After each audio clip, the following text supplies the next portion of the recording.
pledge. I commit to be vigilant and bear in mind at all times the risk to myself and my colleagues from COVID-19. I promise to take all necessary precautions that prevent the spread of this deadly virus. I promise to follow and encourage others to follow the key COVID appropriate behaviors, to always wear a mask, face cover, especially when in public places, to maintain a minimum distance of 6 feet from others, to wash my hands frequently and thoroughly with soap and water. Together, we will win this fight against COVID-19.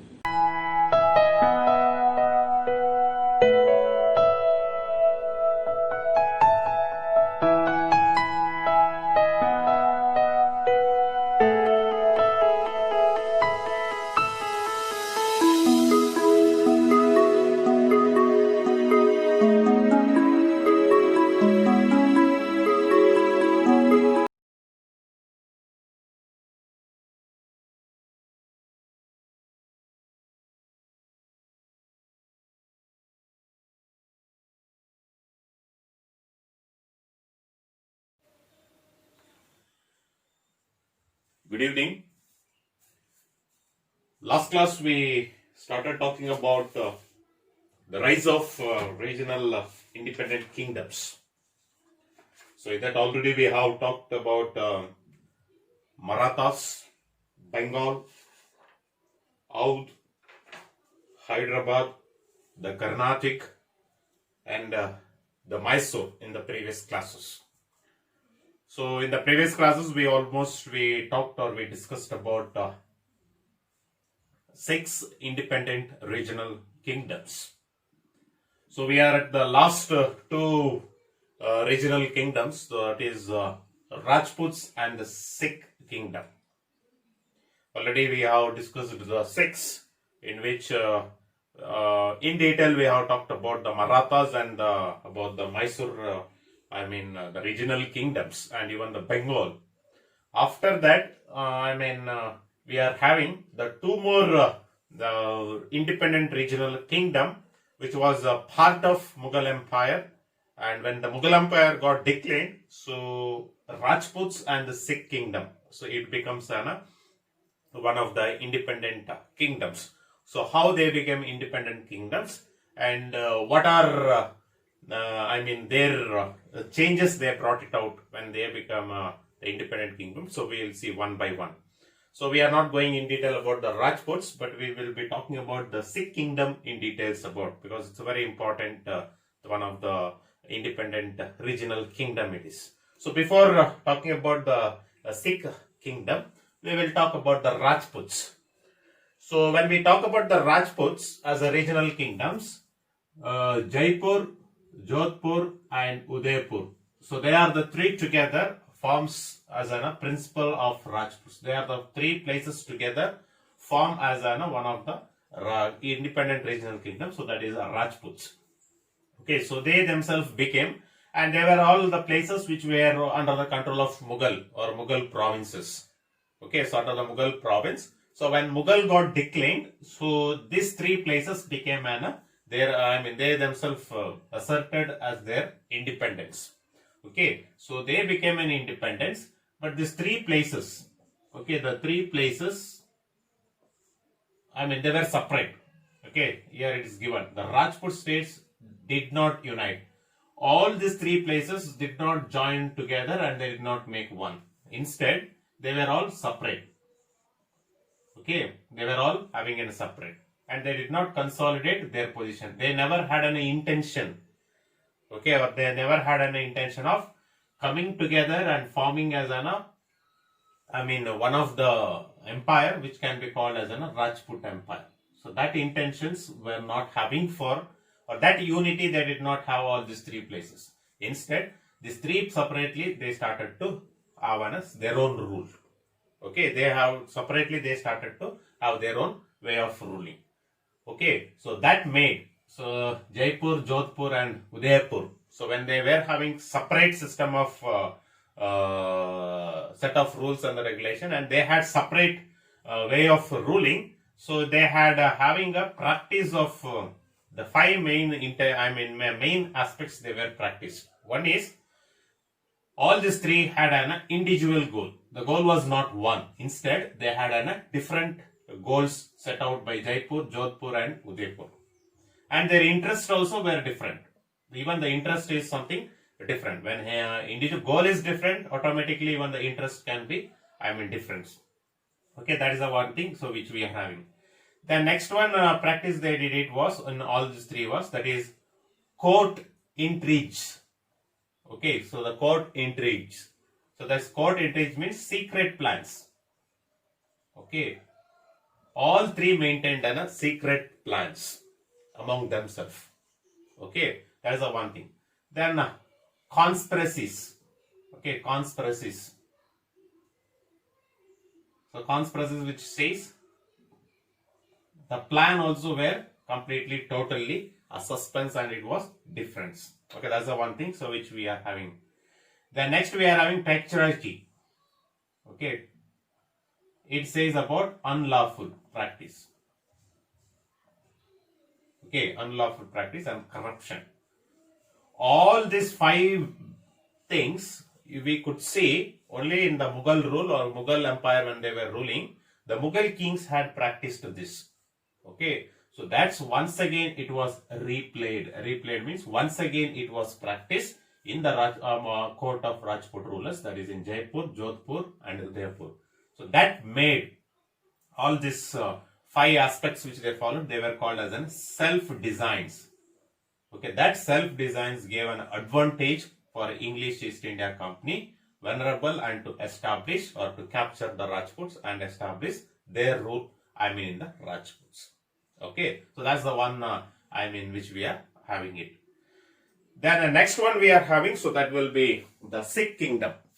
Okay, next one we are having the Sikh kingdom. Very one of the most independent regional kingdom after Marathas and Bengal and Mysore. So one of the fourth important the regional kingdom, so that is Sikh kingdom we are having. I hope you all might have heard about, Guru Gobind Singh. So he was the last Sikh Guru, that is of 10th Sikh Guru, who organized a military brotherhood of Sikhs and they were called as, Khalsa. Okay, he himself separately made a group, so which we may call it, and they made separate the military brotherhood of one group. So that group created a kingdom called, Sikh kingdom. Okay, Khalsa. And the Khalsa, here Khalsa means what? If you see, this is a definition. Khalsa means pure. It means nothing but pure, who have been baptized. Okay, baptized by taking an Amrit in a ceremony called Amrit Sanchar. Okay, baptized.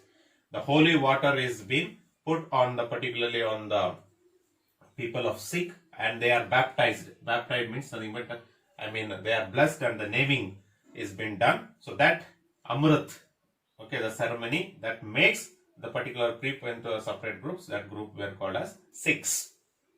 Okay, so that Guru Gobind Singh had introduced. And Guru Gobind Singh had instilled a martial spirit. All martial arts or martial spirits were completely, it was taught to the people of Sikh kingdom. Okay, so that made him to establish a military, brotherhood.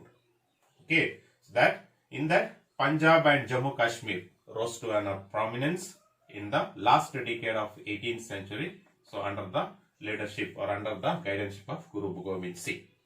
What made Guru Gobind Singh to, establish their own group of Sikh kingdom is it's after invention of Nadir Shah and after the invention of Ahmad Shah and after the decline, okay, the decline of Mughal, so made the Guru Gobind Singh to establish, or he himself started establishing the Sikh kingdom. Okay, so that is the one advantage so which we are having it. So Guru Gobind Singh gave a foundation of new kingdom, that is Sikh kingdom with the procedure of Khalsa, and that Khalsa made the exist of new Sikh kingdom as one of the regional kingdom.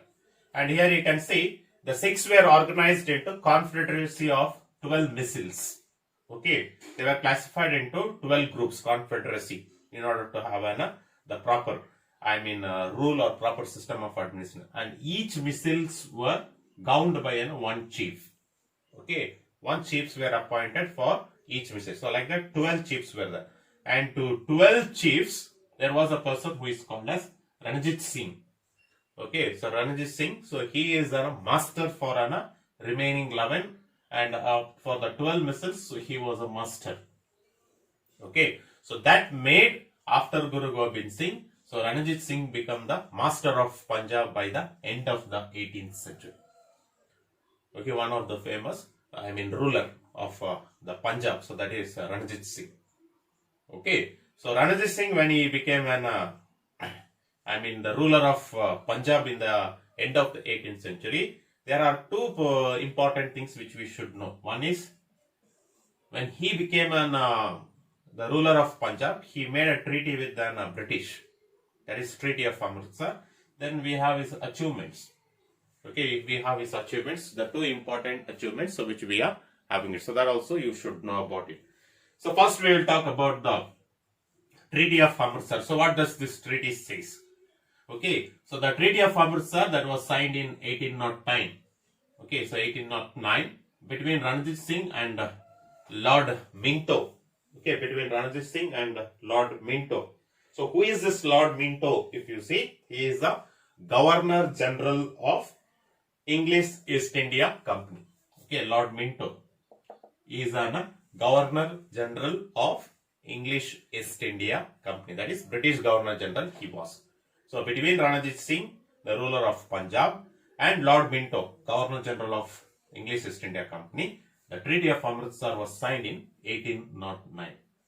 Okay, and what is this particularly main aim of this treaty was? That is perpetual friendship between Ranjit Singh and Lord Minto. That is, between Punjab and between British, there should be a perpetual friendship.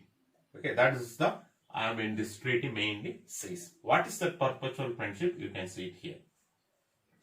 That is, the treaty says Sarji River as the boundary between the Sikh kingdom and the British territories. Okay, Sarji is river, so that will be a boundary between the two. Okay, boundary between the British. This will be a boundary where the British are not supposed to interfere in any of the affairs of the Sikh kingdom. Okay, they should be null. Okay, so that is that maintenance is nothing but a perpetual friendship which was signed between Ranjit Singh and Lord Minto. Okay, the English English East India companies, that is British personalities. Okay, so like this, this treaty was signed and he gained, during his kingship. So his achievements we can see after the treaty. One is the Treaty of Amritsar itself, one of the achievements he made it. Then conquered the territories in the north and the west. Okay, few territories he captured and he added to the Punjab in the north and the west. And at the same time, he extended from the Khyber Pass in the north and in the Sindh in the south.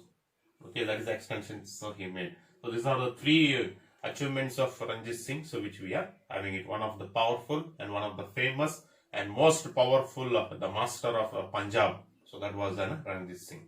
So after the death of Ranjit Singh in 1819, slowly the Sikh kingdom, regional kingdom also comes to a decline. So as a result, as a result of as a result of 8 independent regional kingdom at the end of the 18th century, if you see, it made the rise of British power, in India, and especially in India, in Bengal.